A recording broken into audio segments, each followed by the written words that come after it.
पाराशरी नाम के ग्रंथ का अध्ययन करना प्रारंभ किए हैं तो इससे पहले सामान्य ज्योतिष शास्त्र का अध्ययन आपको होना चाहिए। यदि आपके पास सामान्य ज्योतिष शास्त्र का अध्ययन नहीं है तो फिर अभी लघु पाराशरी समझ नहीं पाएंगे। ठीक है, तो प्रथम अध्याय संज्ञा अध्याय में केवल यही बताते हैं मंगलाचरण, और इसमें किस सिद्धांत का वर्णन किया गया है, किस दशा का उल्लेख किया गया, विंशोत्तरी महादशा को इसमें ग्रहण किया गया। अब दूसरा अध्याय का जो पहला श्लोक है, यहाँ से लघु पाराशरी का मेन श्लोक प्रारंभ होता है। यहाँ से बिल्कुल ध्यान देके सबको अध्ययन करना है। ठीक है, चलिए पढ़िए। सर्वे त्रिकोण नेतारो, सर्वे त्रिकोण नेतारो, सर्वे त्रिकोण नेतारो, सर्वे त्रिकोण नेतारो, ग्राह्या शुभ फलप्रदा, ग्राह्या शुभ फलप्रदा, ग्राह्या शुभ फलप्रदा, ग्राह्या शुभ फलप्रदा, पतयस्त्रिषडायानां, पतयस्त्रिषडायानां, पतयस्त्रिषडायानां, पतयस्त्रिषडायानां, यदि पाप फलप्रदा, यदि पाप फलप्रदा, यदि पाप फलप्रदा, यदि पाप फलप्रदा, सर्वे त्रिकोण नेतारो ग्रहा शुभ फलप्रदा, पतयस्त्रिषडायानां, यदि पाप फलप्रदा, सर्वे त्रिकोण नेतारो ग्रहा शुभ फलप्रदा, पतयस्त्रिषडायानां, यदि पाप फलप्रदा, सर्वे त्रिकोण नेतारो ग्रहा शुभ फलप्रदा, पतयस्त्रिषडायानां, यदि पाप फलप्रदा। कहते हैं सर्वे त्रिकोण नेतारो। लघु पाराशरी अध्ययन से पहले बता दिया हूँ कि सामान्य शास्त्र का ज्ञान होना चाहिए। तो आपको त्रिकोण का, केंद्र का, त्रिषडाय का, त्रिक का, मारक का, इन सब का ज्ञान पहले होना चाहिए। अर्थात इसमें त्रिकोण की बात कही गई। सर्वे त्रिकोण, सर्वे त्रिकोण एतारो मतलब स्वामी। कुंडली में त्रिकोण भाव के स्वामी। त्रिकोण भाव है 1, 5, 9। त्रिकोण भाव क्या है? 1, 5, 9। केंद्र भाव है 1, 4, 7, 10। तो एक जो है वो केंद्र में भी आ रहे हैं और त्रिकोण में भी आ रहा है। तो एक को ना ही पूर्ण केंद्र माना गया है, ना ही पूर्ण त्रिकोण माना गया है, ये दोनों है। तो प्रथम भाव अर्थात 1 नंबर भाव जो है लग्न, उसको तो छोड़ दीजिए, ना हम केंद्र में ग्रहण करेंगे ना ही त्रिकोण में। हम क्या सिद्धांत नहीं ग्रहण कर रहे हैं। तो पूर्णता त्रिकोण पंचम भाव है और नवम भाव है।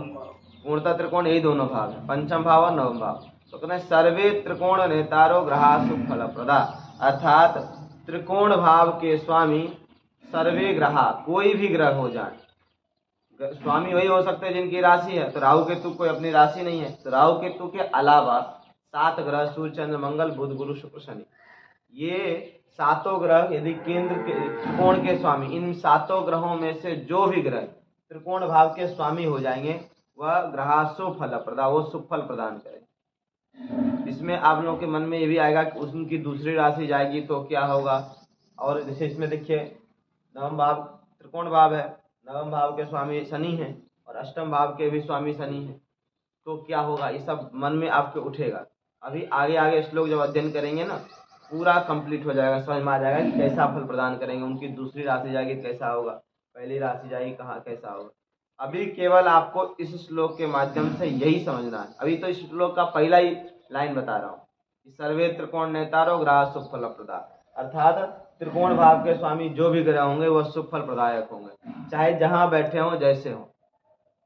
अभी ये केवल ये समझिए, क्योंकि स्टेप बाय स्टेप समझेंगे। इसी सारे लघु पाराशरी में आगे आता जाएगा श्लोक, सब कुछ समझते चले जाएंगे। फलादेश केवल अभी जो बता रहा हूँ वही फलादेश नहीं है, लेकिन अभी आपको यही समझना। अगर अभी ज़्यादा समझने लग जाओगे फिर लघु पाराशरी ज़्यादा आगे बढ़ जाएगा, फिर समझ में नहीं आएगा। केवल अभी आपको ये समझना है कि मिथुन लग्न की कुंडली है, इसमें शुक्र और शनि, पंचम भाव के स्वामी शुक्र हैं और नवम भाव के स्वामी शनि। हम पंचम नवम इसलिए ले रहे हैं क्योंकि त्रिकोण है ये, पंचम और नवम। तो शनि और शुक्र मिथुन लग्न कुंडली में अच्छा फल प्रदान करेंगे। केवल इतना आपको समझना है, क्योंकि सर्वे त्रिकोण नेतारो ग्रहा शुभ फलप्रदा। अब दूसरी इसी श्लोक का दूसरा लाइन है, पतयस्त्रिषडायानां यदि पाप फलप्रदा, अर्थात त्रिषडायस पतयः, त्रिषडाय भाव के जो पति अर्थात स्वामी हैं वह यदि पाप फलप्रदा, वह पापी होते हैं, पाप फल प्रदान करने वाले होते हैं। कौन? तृषणाय भाव के स्वामी। तृषणाय भाव है 3, 6, तृतीय, षष्ठ और एकादश। तृतीय, 6 और एकादश, इन तीनों भाव को क्या बोलते हैं? तृषणाय भाव। तो यहाँ के स्वामी, ध्यान रखिएगा, पराशर सिद्धांतानुसार पूरा जहाँ भी फल का बात करेंगे वहाँ स्वामी से संबंधित ही बात करेंगे। कहीं कहीं बैठने की बात आएगी, जब आगे राजयोग अध्ययन करेंगे तो बैठने की बात आएगी, लेकिन वहाँ भी 80% स्वामी के अनुसार ही राजयोग भी बनेगा। अर्थात किस भाव के स्वामी हैं, कहाँ बैठे हैं तो बाद में आएगा, पहले ये देखा जाए कि किस भाव के स्वामी हैं। तो पाराशर जी क्या मानते हैं? स्वामी के हिसाब से, बैठने के हिसाब से उतना नहीं मानते। जैसे त्रिकोण भाव के स्वामी, अगर मान लो यहाँ त्रिकोण भाव में कोई ग्रह बैठे हो तो वो योग कारक नहीं, वो शुभ फल प्रदायक नहीं हो सकते हैं, हो भी सकते हैं, नहीं भी हो सकते हैं। लेकिन त्रिकोण भाव के स्वामी चाहे जो ग्रह वह योग कारक होंगे, अर्थात शुभ फल प्रदायक होंगे। ठीक है। और तृषणाय भाव के स्वामी पापी होंगे।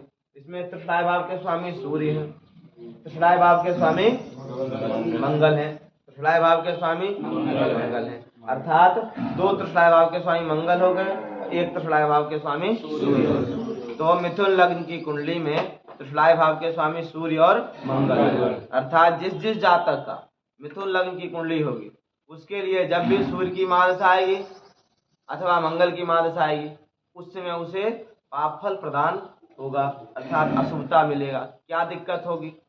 तो मंगल सूर्य से संबंधित परेशानी होगी। भाई जिसकी महादशा चलेगी, जिसकी अंतर्दशा चलेगी, वह ग्रह अपने से संबंधित परेशानी देगा ना। तो मंगल का कार्य का तो आपको पता है, सत्वम भूफलितम सहोदर गुणम क्रौर्यम रणम साहसम आदि जो भी है। तो इस प्रकार से कह रहे हैं श्लोक नंबर 6 लघु पाराशरी के दूसरे अध्याय का पहला श्लोक है कि सर्वे त्रिकोण नेतारो ग्रहा सुफलप्रदा पतयस तृषणायानाम यदि पाप फलप्रदा। अर्थात त्रिकोण भाव के स्वामी चाहे जो ग्रह हो वह सुफल प्रदान करेंगे, और तृषणाय भाव के स्वामी चाहे जो ग्रह हो वह अशुभ फल प्रदान करेंगे, अर्थात पापी कहलाएंगे। तो मिथुन लग्न कुंडली में अगर कोई पूछे आपसे कि बताओ मिथुन लग्न की कुंडली में कौन कौन ग्रह पापी हैं, तो क्या कहेंगे आप? सूर्य और कौन कौन ग्रह पापी हैं? तो हर लग्न में अलग अलग ग्रह पापी होंगे। इसमें पाराशर मतानुसार ये ज्यादा सूर्य मंगल शनि को पापी नहीं कहते, ये माने हैं, ये भी पाप और शुभ फल मानते हैं, पाप ग्रह शुभ फल मानते हैं, लेकिन ये विशेष करके भाव के स्वामी को पापी बोले। इनके अनुसार कहा जाता है कि ये किसी भी ग्रह को पापी या किसी ग्रह को शुभ नहीं मानते। इनके लिए सभी ग्रह पापी हो सकते हैं और सभी ग्रह शुभ हो सकते हैं। बिल्कुल सही बात है। गुरु भी अपने संबंधित रोग देते हैं और शनि भी अपने संबंधित राजयोग देते हैं। तो बताओ कौन पापी हुआ? कोई नहीं पापी हुआ। अगर पापी तो इसमें गुरु भी हो गए ना। तो एक सामान्य स्थिति में देखा जाए तो कोई भी ग्रह पापी नहीं है। स्थिति परिस्थिति के अनुसार ग्रह पापी अथवा शुभ फल प्रदान करते हैं। ठीक है। अगर तृषणाय भाव के स्वामी हो गए तो पापी हो गए, और त्रिकोण भाव के स्वामी हो गए तो शुभ हो गए। तो ये तो मैं मिथुन लग्न की कुंडली बनाया हूँ। आप प्रत्येक लग्न की कुंडली बना करके देख सकते हैं कि तृषणाय भाव के स्वामी कौन हो और केंद्र भाव के त्रिकोण भाव के स्वामी कौन है। वही ग्रह क्या होंगे? शुभ फल प्रदायक होंगे। और तृषणाय भाव के जो भी स्वामी होंगे उस कुंडली में, ये तो हम मिथुन लग्न की बनाए ना, अलग अलग लग्न में अलग अलग ग्रह चेंज हो जाएंगे। जैसे इसमें मंगल है तो किसी में बुध भी हो सकते हैं, किसी में गुरु भी हो सकते हैं, शनि भी हो सकते हैं, कोई भी हो सकते हैं। चलिए ये श्लोक क्लियर हो गया, समझ में आ गया? चलिए अगला श्लोक लिखिए, फिर लिखवाते हैं आप लोगों को इसी को। ठीक है। अगला श्लोक लिखिए, पढ़िए पहले। न दिशन्ति शुभं नृणाम् न दिशन्ति शुभं नृणाम् न दिशन्ति शुभं नृणाम् न दिशन्ति शुभं नृणाम् सौम्या केन्द्राधिपायदे सौम्या केन्द्राधिपायदे सौम्या केन्द्राधिपायदे सौम्या केन्द्राधिपायदे क्रूराश्चेद शुभं हेते क्रूराश्चेद शुभं हेते क्रूराश्चेद शुभं हेते क्रूराश्चेद शुभं हेते प्रबला उत्तरोत्तरम् प्रबला उत्तरोत्तरम् प्रबला उत्तरोत्तरम् प्रबला उत्तरोत्तरम् न दिशन्ति शुभं नृणाम् सौम्या केन्द्राधिपायदे क्रूराश्चेद शुभं हेते प्रबला उत्तरोत्तरम् नादिशन्ति शुभं रेणा सौम्या केन्द्राधिपायति क्रूराश्चेद शुभं हेते प्रबला उत्तरोत्तरम् नादिशन्ति शुभं रेणा सौम्या केन्द्राधिपायति क्रूराश्चेद शुभं हेते प्रबला उत्तरोत्तरम्। इस श्लोक में 3 सिद्धांत बताया गया, 3 बात बताया गया। क्या? अब त्रिकोण भाव के स्वामियों का निर्णय हो गया, ठीक है, और त्रिषणाय भाव के स्वामी का निर्णय हो गया। किस किस भाव के स्वामी का निर्णय हो गया? 1, 2, पंचम नवम भाव का हो गया, और 3 भाव ये 1, 5, 6, 3, 6, 11 भाव, यानी कि 5 भाव, 12 भाव में से 5 भावों के स्वामियों का निर्णय हो चुका है। अब बचा है केंद्र भाव के स्वामी, द्वितीय भाव के स्वामी, द्वादश भाव के स्वामी और अष्टम भाव के स्वामी। ये इतने इसके स्वामी बचे हुए हैं कि कैसे फल देंगे। अब इसका समझते हैं। अब इसमें केंद्र भाव के स्वामी का फल बता रहे हैं कि कैसा फल देंगे। इसमें 2 कंडीशन बता दिए। इसमें भी अब देखो, ये शुभ ग्रह अशुभ ग्रह माने तभी ये बात बताएं। कहते हैं कि न दिशंति शुभम नृणाम सौम्या केंद्राधिपायदि, अर्थात सौम्य ग्रह मतलब शुभ ग्रह। अब देखो यहाँ शुभ ग्रह इन्होंने बता दिया। शुभ ग्रह मतलब कौन?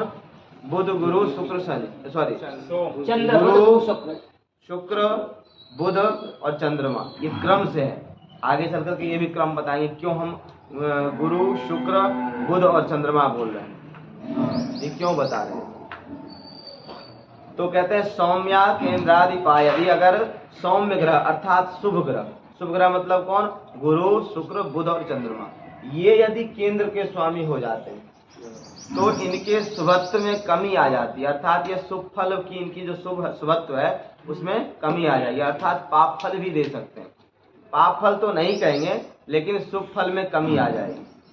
मान लीजिए कोई जजमान है आपका और आपको प्रत्येक महीना 11,000 रुपये देता है, 1 लाख रुपया महीना देता है, और अगले महीना से वो आपको 50,000 महीना देने लग जाए।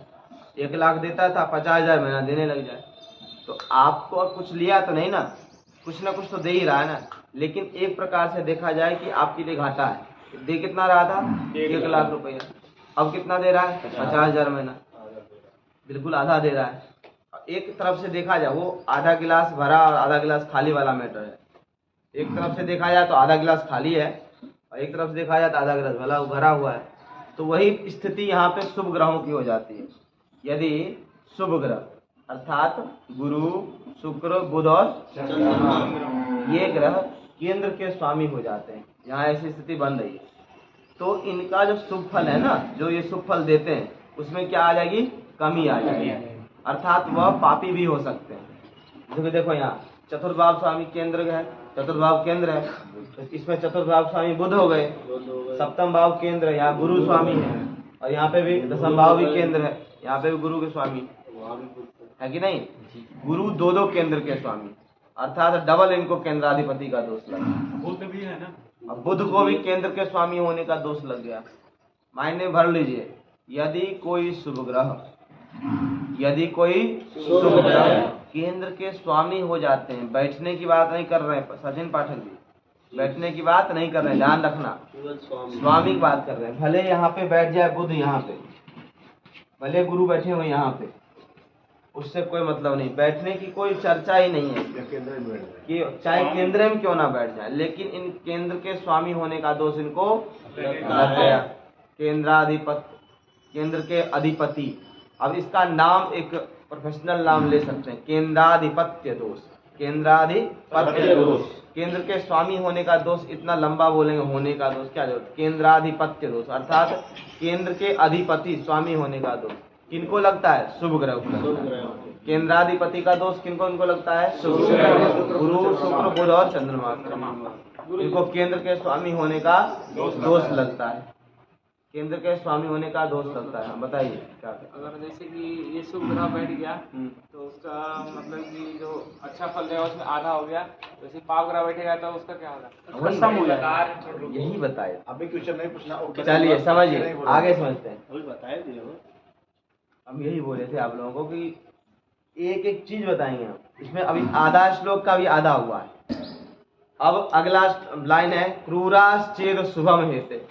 यदि यही केंद्र के स्वामी, यदि किसी भी कुंडली में केंद्र के स्वामी क्रूर ग्रह हो जाए, क्रूर ग्रह मतलब क्या, पापी ग्रह या अशुभ ग्रह जिसको कहते हैं, जैसे तीन ही ग्रह है, सूर्य, मंगल और शनि, स्वामी है तीनों ग्रह। वैसे तो राहु केतु पापी ग्रह में आते हैं, लेकिन राहु केतु कभी स्वामी तो होते नहीं ना, उनका अपना राशि ही नहीं है। राशि क्या आया घर में, चुप रहे ना, राशि याद कर रहा हूँ, जय हो, बिल्कुल बिल्कुल सही है, ऐसा नहीं बोला जाता ना, तो कभी सम्मेलन में तो नहीं। वाह वाह वाह वाह। क्रूराश्चेद शुभम हेते, अगला लाइन है क्रूराश्चेद शुभम हेते, अर्थात पाप ग्रह यदि केंद्र के स्वामी हो जाए तो उनके पाप फल में कमी आ जाती है, अर्थात शुभ फल में वृद्धि आ जाती है। कोई व्यक्ति डेली आपको 2 थप्पड़ मार रहा हो, सुबह आता है 2 चटका चला जाता है, शाम को आता है फिर 2 चटका चला जाता है, और अगले दिन से आए एक ही मारे, तो भाई उसको अभी कहेंगे ना उसके पापत्व में कमी आ गई। वो क्रूरता नहीं छोड़ा अपना, लेकिन उसके पापत्व में कमी आ गई। यही प्रकार है केंद्र के स्वामी यदि पाप ग्रह हो जाएं तो ध्यान रखेंगे, केंद्र के स्वामी यदि शुभ ग्रह होंगे तो उनके शुभत्व में कमी आएगी, शुभ फल में कमी आएगी, इतना याद रखना। जिसको केंद्राधिपति का दोष कहते हैं। केंद्राधिपति का दोष किनको किनको लगता है, गुरु को, शुक्र को, बुध को और चंद्रमा को। ये 4 ग्रह जो शुभ ग्रह हैं इनको केंद्र के स्वामी होने का अर्थात केंद्राधिपति का दोष लगता है। और केंद्र के स्वामी होने पर शुभ फल प्राप्त कौन देते हैं, पापी ग्रह, सूर्य, मंगल और शनि। राहु केतु भी पापी ग्रह है, लेकिन उनका राशि नहीं है, वो स्वामी नहीं होते। और क्योंकि ये स्वामी की बात कर रहे हैं इसलिए राहु केतु का यहाँ पे चर्चा आएगा। राहु केतु का ये बताएंगे, आगे सब कुछ बताएंगे, कुछ नहीं छोड़ेंगे, सब कुछ आएगा। बस आप लोग ये कंप्लीट करते हैं, जो श्लोक में बताया जा रहा है वो चीज अच्छी तरह समझते जाइए। इसके अलावा जितना आपके माइंड में क्वेश्चन उठता होगा ना, सारे क्वेश्चन का आंसर इस श्लोक आगे चलकर सब मिल जाएगा अपने आप। बस आप श्लोक और अर्थ याद करते जाइए। तो 2 श्लोक हो गया। इसमें एक चीज बहुत बड़ी बात और है, लास्ट में है प्रबला उत्तरोत्तरम। प्रबला क्या, उत्तरोत्तरम, अर्थात प्रत्येक भाव अपने से पिछले भाव से उत्तरोत्तर बली है। इसका मतलब क्या होता है, इसको अलग अलग विभाजित करिए, इसको अलग अलग विभाजित कर सकते हैं। कैसे, केंद्र कर सकते नहीं, किया जाता है। केंद्र भाव को अलग हटाइए आप, त्रिषणाय भाव को अलग लीजिए, त्रिकोण भाव को अलग लीजिए और मारक भाव को अलग लिख रखिए। केंद्र भाव में सबसे पहला भाव चतुर्थ भाव, उसके बाद सप्तम भाव, उसके बाद दशम भाव। तो कहते हैं प्रबला उत्तरोत्तरम। देखो चतुर्थ भाव से बलवान सप्तम भाव है केंद्रों में, और सप्तम भाव से बलवान क्या है, दशम भाव। अर्थात केंद्रों में सबसे बलवान भाव कौन सा रहा, दशम भाव रहा, क्योंकि सभी भाव प्रबल उत्तरोत्तर बली होते हैं। आगे बात समझ में। अर्थात केंद्र में सबसे बलवान भाव कौन सा है, दशम भाव। सबसे कमजोर केंद्र भाव कौन है, चतुर्थ भाव। सबसे बलवान त्रिकोण भाव कौन होगा, बलवान नवम भाव होगा, क्योंकि ये पंचम भाव त्रिकोण भाव है, उससे बलवान भाव कौन सा रहेगा, नवम भाव रहेगा। त्रिकोणों में अगर कोई आपसे पूछे बताओ त्रिकोण भाव में सबसे बलवान भाव कौन सा है, तो नवम भाव कहेगा। कैसे, किस सूत्र के हिसाब से, तो उसको बताएंगे कि लघु पाराशरी के दूसरे अध्याय का दूसरा श्लोक जो है उसमें सबसे लास्ट में प्रबला उत्तरोत्तरम लिखा हुआ है, उसके अनुसार से ये नवम भाव पंचम भाव से बलवान है। आगे बात समझ में। अब त्रिषणाय भाव को भी ऐसे ही ले लीजिए। तृतीय भाव बलवान, तृतीय भाव से बलवान षष्ठ भाव, षष्ठ भाव से बलवान। त्रिषणाय भाव के स्वामी कैसा फल देते हैं, अशुभ फल देते हैं, पापी कहलाते हैं त्रिषणाय भाव के स्वामी। तो यहाँ तो सूर्य पापी हैं, सूर्य से और बड़े पापी मंगल हैं, क्योंकि स्वामी है षष्ठ भाव के, और इससे भी बड़े पापी यहाँ के स्वामी है मंगल ही है, तो मंगल ही है, मंगल ही हो गए। मारक वो होंगे महाराज जो सप्तम भाव के स्वामी होंगे, जो द्वितीय भाव जो द्वितीय और सप्तम भाव के स्वामी। देखिए मारक की चर्चा आप करिए ही नहीं, हम कह रहे हैं ना लघु पाराशरी क्या है, बहुत उलझा हुआ सब्जेक्ट है, और स्टेप बाय स्टेप समझते जाएंगे तो बहुत सुलझा हुआ है।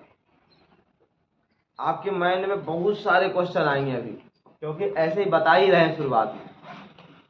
आप जैसे मान लीजिए कोई डॉक्टर है, मैं ये बात हमेशा कहता हूँ, हर क्लास में कहता हूँ, डॉक्टर है कोई, MBBS की 5 साल की पढ़ाई होती है और 1 साल में वो चक्कू ले पहुँच जाए, ऑपरेशन करना है क्योंकि हमने 1 साल पढ़ लिया, MBBS कर रहे भाई, उसकी भी गलती बात नहीं, 1 साल पढ़ लिया 1 साल, लेकिन उसका कोर्स है ना, 5 साल जब तक पढ़ेंगे फिर स्पेशलिस्ट बनेंगे, उसके बाद जाकर के आप चक्कू और छुरा ले पहुँचेंगे ऑपरेशन करने। उसी प्रकार से प्रत्येक ग्रंथ है, और लघु पाराशरी तो है ही है, लघु पाराशरी तो ऐसा है ही है कि लघु पाराशरी का जब तक आप पूरा अध्ययन नहीं करोगे ना, तब तक केवल इसके अनुसार से फलादेश नहीं कर सकते।